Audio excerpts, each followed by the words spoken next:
Welcome back, everyone. Before we dive in, be sure to drop your thoughts, feelings, and lessons in the comments below. Like the video and subscribe so you never miss stories like this. Let's get into it. My name is Aaron Cole. I am 32 years old. I pulled into the driveway at 6:47 p.m. on a Wednesday, bone-tired from a double shift at the distribution warehouse off the interstate in Cleveland, Ohio. My supervisor badge felt heavy in my pocket. All I wanted was a hot shower and maybe some leftover pizza. The living room lights were on. I could hear voices inside. Female voices laughing. I unlocked the door as quietly as I could, not trying to sneak exactly, just too exhausted to announce myself. That was when I heard my wife's voice cut through the chatter. She said, "Honestly, I do not think this marriage will last another year." She laughed and then added, "He is falling so far below my level at this point." I froze in the hallway. Three of her friends were sitting on our couch, wine glasses everywhere. They all burst out laughing like she had just told the funniest joke. "Girl, you have been too patient already," one of them said. "Way too patient," another agreed. My wife, Shanice, sat in the middle of them, nodding like some kind of relationship expert holding court. Shanice said, "I know, right?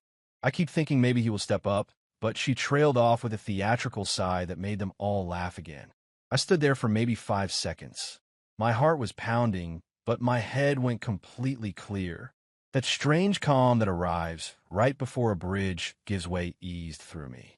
In that moment, everything clicked. The things I had been refusing to see lined up like links in a chain. I walked into the living room. All four of them turned to look at me. The laughter died instantly. "Hey," I said, keeping my voice level. "Interesting conversation." Shanice's face went pale. "Oh, you were home early." I said double shift ended early. "Good thing, too." I paused. I almost missed the show. I looked directly at Shanice. "So the marriage will not last another year." She opened her mouth, closed it, opened it again. "That is not." I was just, "Why wait a year?" I asked. The calmness in my own voice surprised me. "Let us end it now." Dead silence. One of her friends actually set her wine glass down. "What?" Shanice finally managed.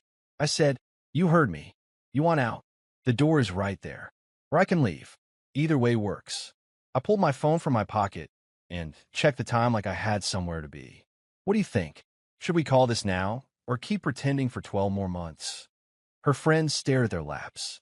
The confident, laughing group from 30 seconds ago had vanished. "You are being ridiculous," Shanice said, but her voice shook. I was venting to my friends. "Everyone does that." "Venting?" I nodded slowly. "Right. Falling far below your level. That is venting. Can we talk about this in private?" Shanice stood, face flushed.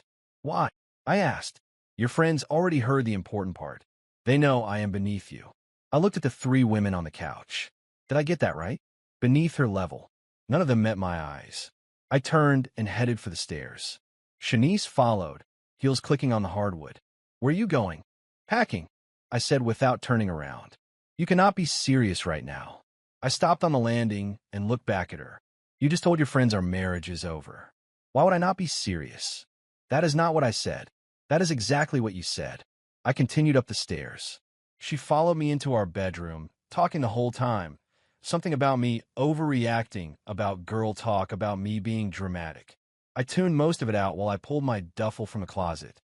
Were clothes, underwear, socks, toiletries, phone charger. My movements were steady, deliberate, like I had practiced this. "This is insane," Shanice said, arms crossed in the doorway. "You're going to throw away 5 years of marriage because of one comment." I zipped the bag and turned to face her. "You think this is about one comment? You just spent the last hour trashing me to your friends, laughing about how I am not good enough for you anymore." I picked up the bag. "And honestly, you are probably right. I'm not good enough for someone who talks about me like that. So let us both upgrade." "I did not mean it like that," she said. "How did you mean it?" She did not have an answer. I walked past her and down the stairs. The three friends had already slipped out, leaving wine glasses abandoned on the coffee table. I grabbed my keys from the hook by the door. "Where are you going to go?" Shanice asked from the top of the stairs. "Does it matter?" "Of course it matters. This is your home." I looked up at her. "No, this is a house where my wife thinks I am beneath her." Not the same thing. Then I left. I sat in my truck for a minute before starting it. Hands on the steering wheel, breathing slow, letting the adrenaline ebb. Underneath the sting was something else, something I had not felt in a long time. Relief. I started the engine and pulled out of the driveway. In the rearview mirror, Shanice stood in the open door, backlit by the living room lights. I did not look back again. The nearest motel was a Super 8 off I-480, $49 a night. The room smelled like old carpet and industrial cleaner, but it had a bed and a lock on the door. Good enough. I dropped the duffel on the floor and sat on the edge of the mattress. My phone buzzed. Then again. All from Shanice. We need to talk. Please come home. You are being childish. I am sorry. Okay. I am sorry. I turned the phone face down on the nightstand and stared at the wall. Tomorrow I would figure out my next move. Tonight, I just needed to process what had happened. My marriage was over. I had known it for a while if I was honest with myself.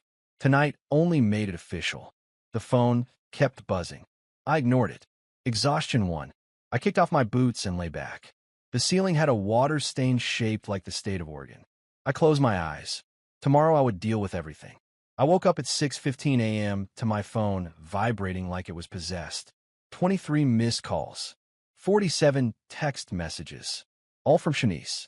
I scrolled while the coffee maker in the corner gurgled to life. Complimentary packets. Better than nothing. The messages were a roller coaster.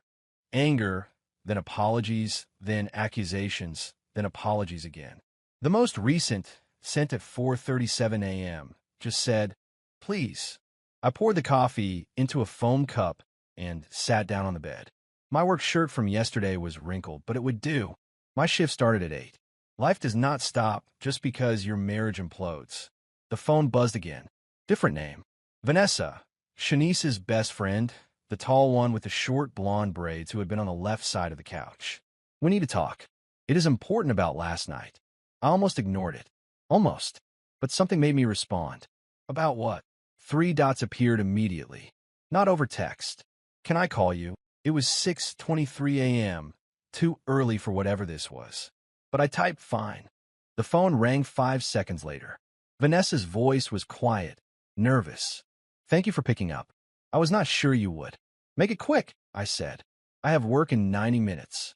Right. Okay. She took a breath.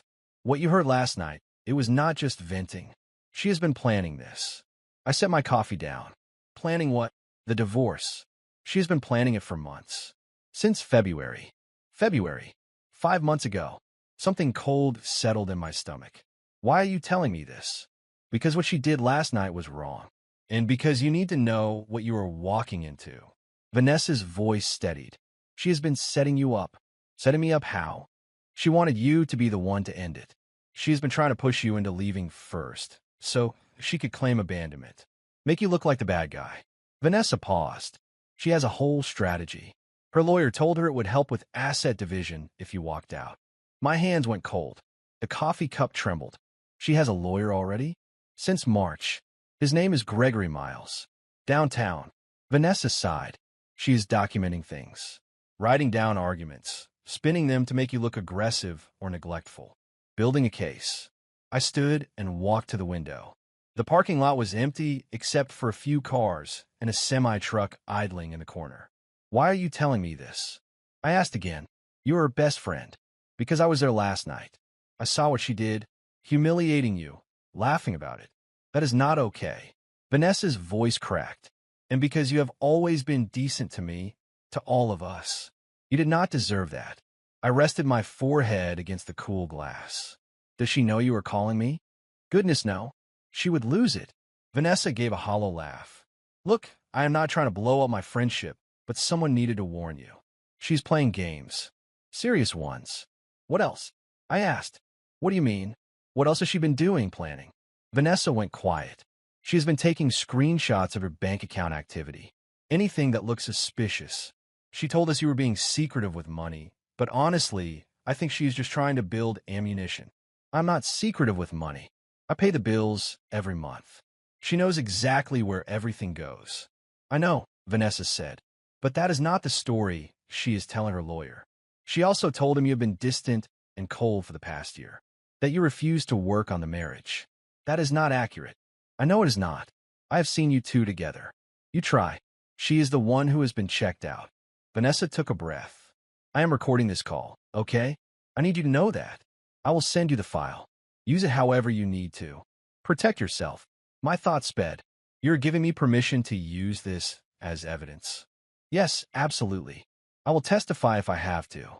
What she is doing is not right. We sat in silence for a few seconds. Thank you, I said finally. Seriously, thank you. Get a lawyer today if you can. Do not wait. I will. After we hung up, I stared at my phone. Outside, the sun turned the lot a pale orange. Shanice had been planning this since February, documenting, building a case, pushing me to leave first. And it had almost worked. Another message from Shanice popped up. Please talk to me. We can fix this. I typed my first reply since leaving. Get a lawyer. I will do the same. From now on, we communicate through them only. I hit send and power my phone off. I found a business card in my wallet. Derek from shipping had given it to me 6 months ago when he went through his own divorce. Caldwell Family Law. I turned my phone back on and dialed before I could second-guess myself. A receptionist answered on the third ring, professional and calm. I need to schedule a consultation, I said. As soon as possible. It is urgent. We have an opening this afternoon at 4:30 p.m., if that works. I checked my shift. I could leave early if I talked to my supervisor. I will take it. She took my information, confirmed the appointment. I forwarded Vanessa's contact details and the audio recording to my email, saved it 3 ways, and screenshot everything. Shanice thought she was 3 steps ahead. She had no idea I had finally caught up. The law office was on the 3rd floor of a brick building downtown, worn carpet and fluorescent lights, but clean and professional.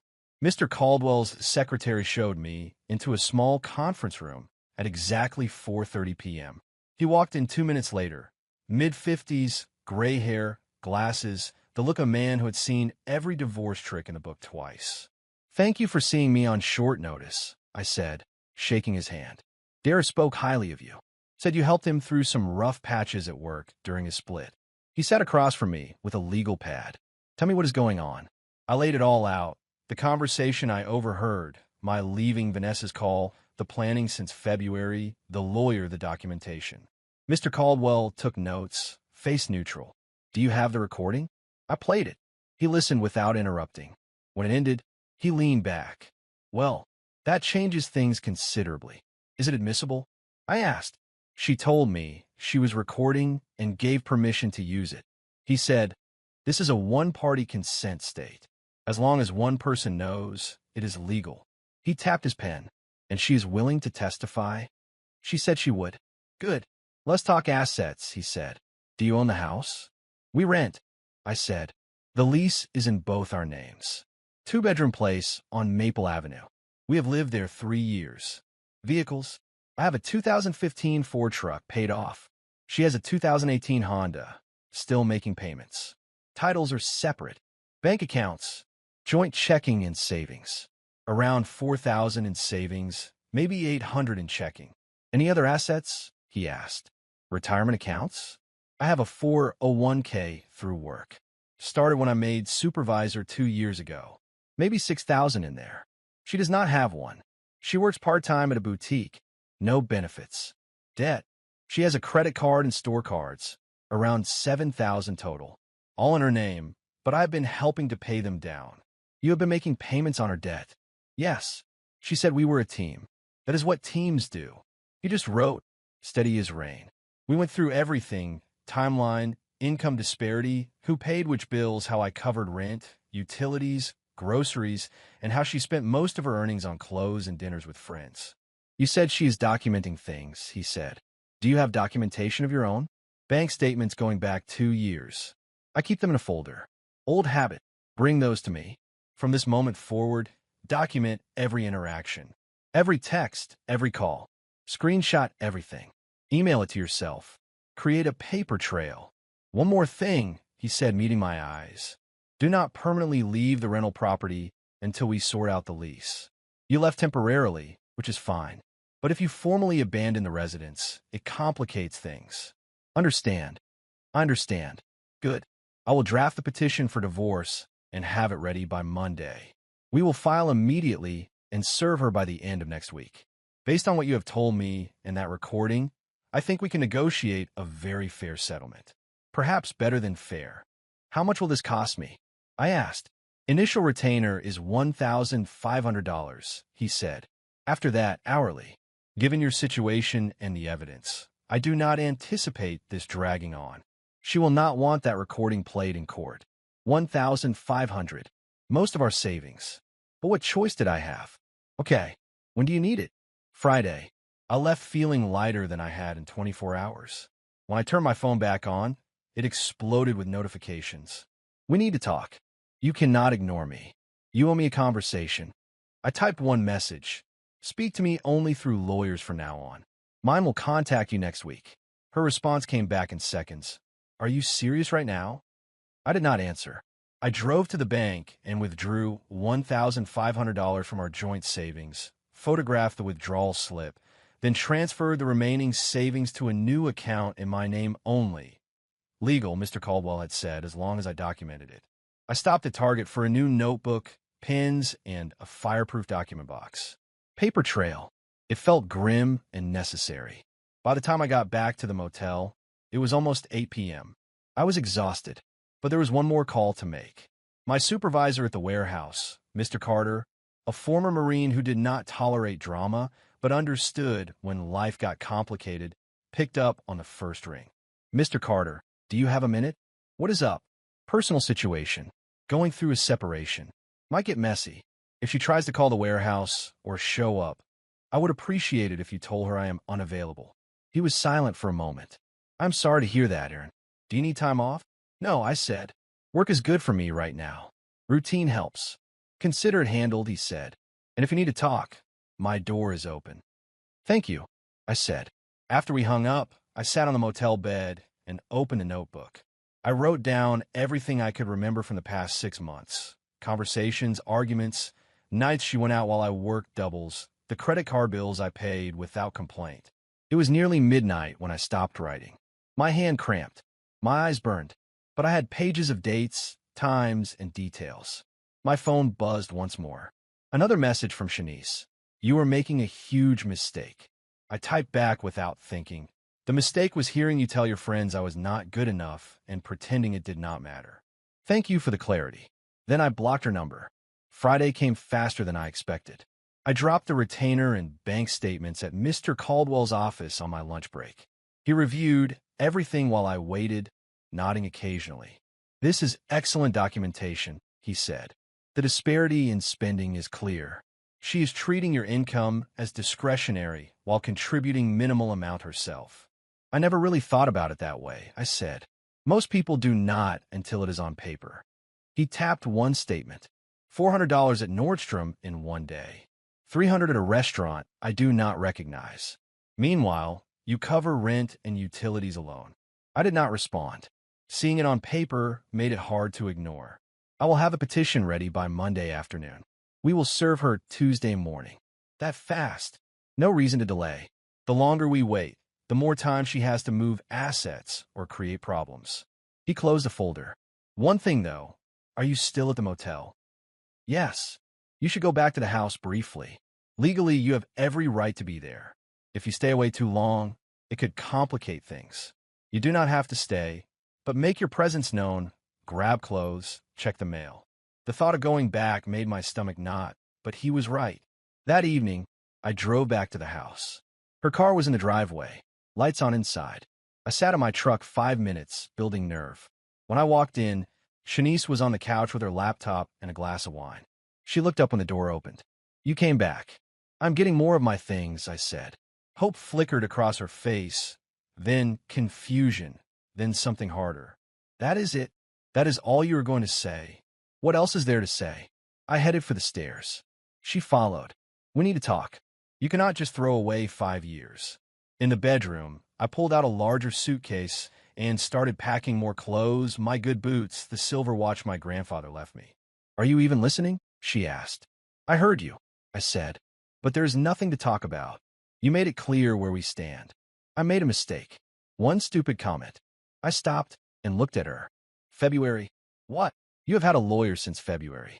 You have been planning this, documenting, spinning stories, trying to get me to leave first. Do not insult me by calling it one stupid comment. Her face went white. Who told you that? Does it matter? She narrowed her eyes. It was Vanessa, was it not?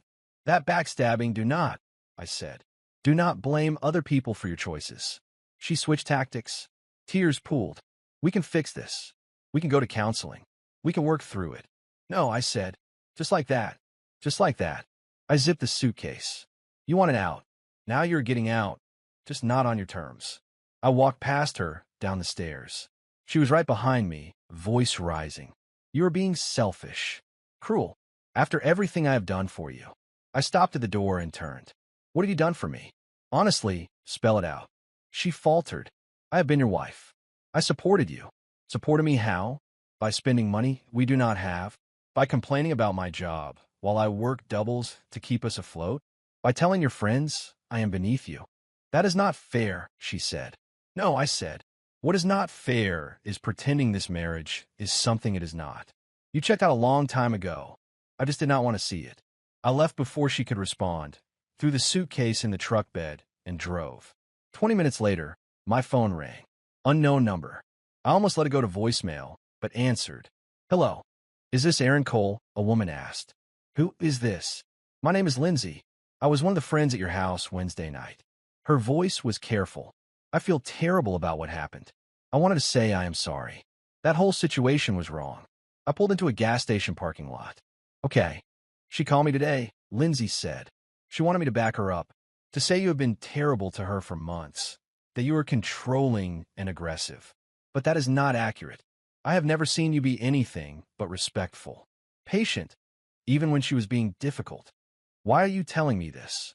I asked. Because she is calling all of us trying to build a narrative. I told her I would not lie. If you need someone to verify what happened that night, I will do it. I appreciate that, I said. Truly. Tuesday morning, I was loading pallets when Mr. Carter called me to the office. Got a delivery for you, he said, handing me a manila envelope. Process server just dropped it off. I opened it.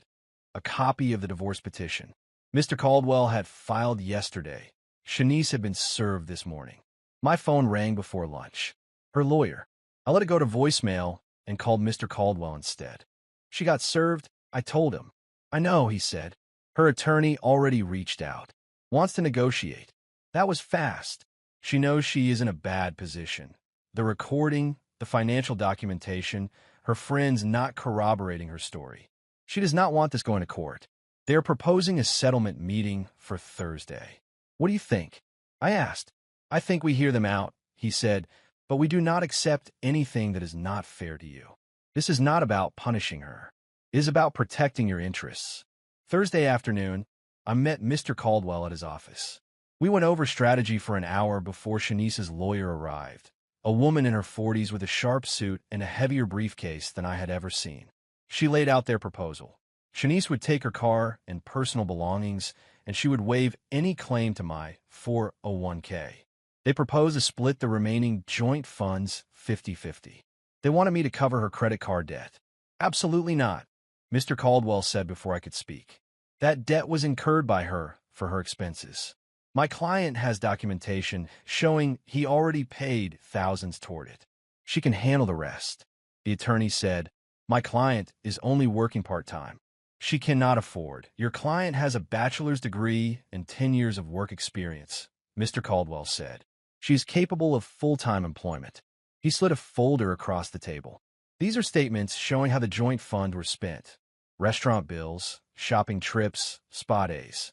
Meanwhile, my client covered rent, utilities, and groceries alone. If anything, he is owed reimbursement.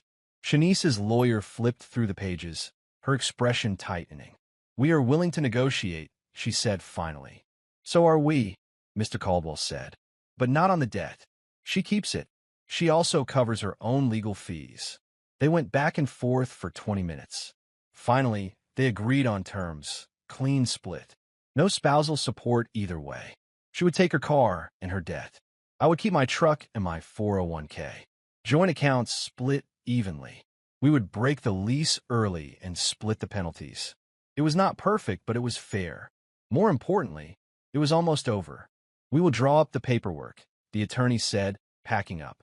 Should be ready to sign next week. After she left, Mr. Caldwell turned to me. You okay? Yes, I said. I think so. He nodded. This was a good outcome. You protected yourself and came out without being taken advantage of. That is a win. I drove back to the motel, feeling strange, lighter, but also unmoored. 5 years of marriage ending with signatures and folders. That night I got a text from Shanice. I hope you are happy now. I stared at it a long time, then typed, I am not happy, but I am free. There's a difference. I deleted her number, blocked it everywhere. The next morning, I started looking at apartments near the warehouse, small and affordable. It was time to build something new. The paperwork took 3 weeks to finalize. During that time, more information surfaced. Vanessa sent screenshots of messages between Shanice and her lawyer from March. Strategies to maximize a settlement. Plans to document my behavior, exaggerate arguments, claim I was financially controlling when bank statements prove the opposite. Mr. Caldwell added them to the file. Insurance, he called it, in case she tried to change the terms. On signing day, Shanice showed up at the attorney's office looking tired. Hair pulled back, no makeup, a different version of the polished woman who once held court in our living room. We signed in separate rooms. I did not see her face. The finality was quiet, almost clinical. Scan, initial, sign date. The fallout in her social circle happened faster than I expected. Lindsay was not the only one who reached out. Another friend, Rochelle, sent me a message apologizing for laughing that night. She wrote, she told us you were controlling and distant, but after Vanessa explained everything, we realized she had been lying about a lot. The group that met twice a week for dinners and wine quietly stopped inviting Shanice. I heard through Derek, his girlfriend knew one of them, that Shanice tried to host something at her new apartment and only one person showed up. Karma is brutal sometimes, Derek said in the break room. I did not feel satisfaction, just emptiness. Shanice moved into a studio across town and picked up a second part-time job at a coffee shop to cover bills. The credit card debt she fought to offload was now entirely hers. Meanwhile, I found a one-bedroom place 15 minutes from the warehouse. Nothing fancy, but it had good light through the big window and a shelf where the watch from my grandfather could sit and catch the afternoon sun. Derek and Mr. Carter helped me move on a Saturday. You're going to be fine, man, Derek said, setting down a box labeled kitchen. Better than fine. I believed him a little. Work became my anchor. I took extra shifts. I learned new routes. I trained 2 new hires and discovered I liked showing people how to do a job right. Mr. Carter noticed. One afternoon, he pulled me aside. You're doing good work, he said. Keep it up, and there will likely be an assistant manager position opening in a few months. Interested? Yes, I said. Definitely. Life moved forward.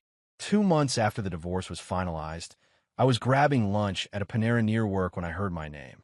Aaron. It was Clara Whitaker from accounting. A warm smile, steady eyes, the person who always remembered to say thank you at company events. Mind if I sit? She asked. Go ahead, I said. We talked about work for a while. Then she asked how I was doing, the kind that means it. Getting there, I said. One day at a time. She nodded. I heard about the divorce. I'm sorry you went through that. Thank you, I said. It was rough. I'm better off now. She fiddled with her napkin. This might be forward, but would you want to grab coffee sometime outside of work? I looked at her, brown hair pulled back, a small scar near her knuckle, calm energy that did not try to fix or analyze. Yes, I said. I would like that. We exchanged numbers and made plans for Saturday morning. When I left, the wind felt different, more like possibility than weather. That evening, an unknown number texted. Shanice, using someone else's phone. I hope she is worth it. I did not respond. I deleted it and blocked the number. Some people never learn. That was no longer my problem. Saturday came, and I met Clara at a coffee shop downtown. We talked for 2 hours about everything except my divorce or her past relationships. We talked about neighborhoods, favorite meals, the books we abandoned 10 pages in, the small satisfactions of a day that goes how you planned. As we stepped outside, she smiled. This was nice. Do you want to do it again? Absolutely, I said. Walking back to my truck, I realized that for the first time in a long time, my mind was not spiraling through what went wrong. It was inching toward what might go right. I was not naive. I was careful, but I felt steady in a way I had not for years. 6 months after the divorce, Mr. Carter called me into his office. Assistant manager position is yours if you want it, he said. It comes with a raise, salary instead of hourly, better benefits. He held out his hand. I want it, I said. You earned it, he said. The new title meant better hours, more responsibility, and enough money to start saving again. I moved to a nicer apartment, two-bedroom with a small balcony where the late sun painted the brick across the alley gold. Clara and I had been dating 4 months by then. Nothing rushed, nothing tangled. One Saturday, she showed up with coffee and bagels and looked around my new place. This looks good, she said. Feels like you. It does, I said. We spent the afternoon setting up the living room. She had better taste than me and did not hesitate to say so. I did not mind. It felt good to be with someone who could be honest without turning honesty into a weapon. We sat on the balcony later, feet on the railing, sipping the last of the coffee. Do you ever think about her? She asked. Sometimes, I said, but not the way I used to. More like remembering a chapter that is finished. That sounds healthy, she said. What about you? Do you ever think about your ex? Only when I remember why I left him, she said, smiling. Mostly I'm glad I did. A week later, I ran into Vanessa at Target. She looked different, shorter hair, more grounded somehow. Hey, she said. How are you? Good, I said. Really good. I heard about your promotion. Congratulations. Thank you, I said. And thank you for what you did. I never properly said how much that helped. She waved it off. I just did what was right. I'm better off without that friendship anyway. Turns out she was not who I thought she was. Yes, I said. I know the feeling. 3 months after that, I was at a company appreciation dinner at a hotel near the lake when someone mentioned seeing Shanice. She had moved again, apparently, smaller place, still working 2 jobs. Still alone. I felt something then. Not pity, not satisfaction, just acceptance that choices have outcomes and everyone lives with them. Under the tablecloth, Clara squeezed my hand. You okay? She asked. Yes, I said, and I meant it. That night, lying in bed, I found myself thinking about that Wednesday evening months earlier. Me in the hallway, hearing my wife tell her friends I was not good enough. The humiliation, the anger, the moment something in me snapped into clarity. Walking toward my own truck, driving to a motel that smelled like cleaner and tired carpet. Brewing coffee in a foam cup at dawn. A stranger's voice telling me the truth I needed. A lawyer's comp plan. The way relief can feel like freedom wrapped in paperwork. I thought about the small decisions that added up, blocking a number, screenshotting a statement, signing a page, moving a box, showing up to work, saying yes to coffee. I thought about how it felt to stop apologizing for existing in someone else's story and start writing my own. It did not feel triumphant. It felt even. In the morning, I would drive to work, park in my new spot, and unlock the side door with a code that had changed along with my title. I would walk the floor and talk to the team, the ones who had learned they could come to me with a problem, and I would not make it worse. I would come home to the apartment I paid for, the balcony that turned the sunset into a small ceremony, the watch on the shelf where it caught the late light and made a quiet, honest shine on the wall. Clara texted, "Thank you for tonight. See you tomorrow." I smiled and typed back, "Definitely." Then I set the phone down. I had learned something through all of this. You cannot build a future with someone who is secretly planning your exit. You cannot convince someone into respecting you. You cannot win a game you did not know you were playing. But you can walk away. You can start over. You can build something better. And that is exactly what I did. If you enjoyed this story, please like, comment, and share this video with your friends. Subscribe and turn on the notification bell so you never miss a powerful story drop.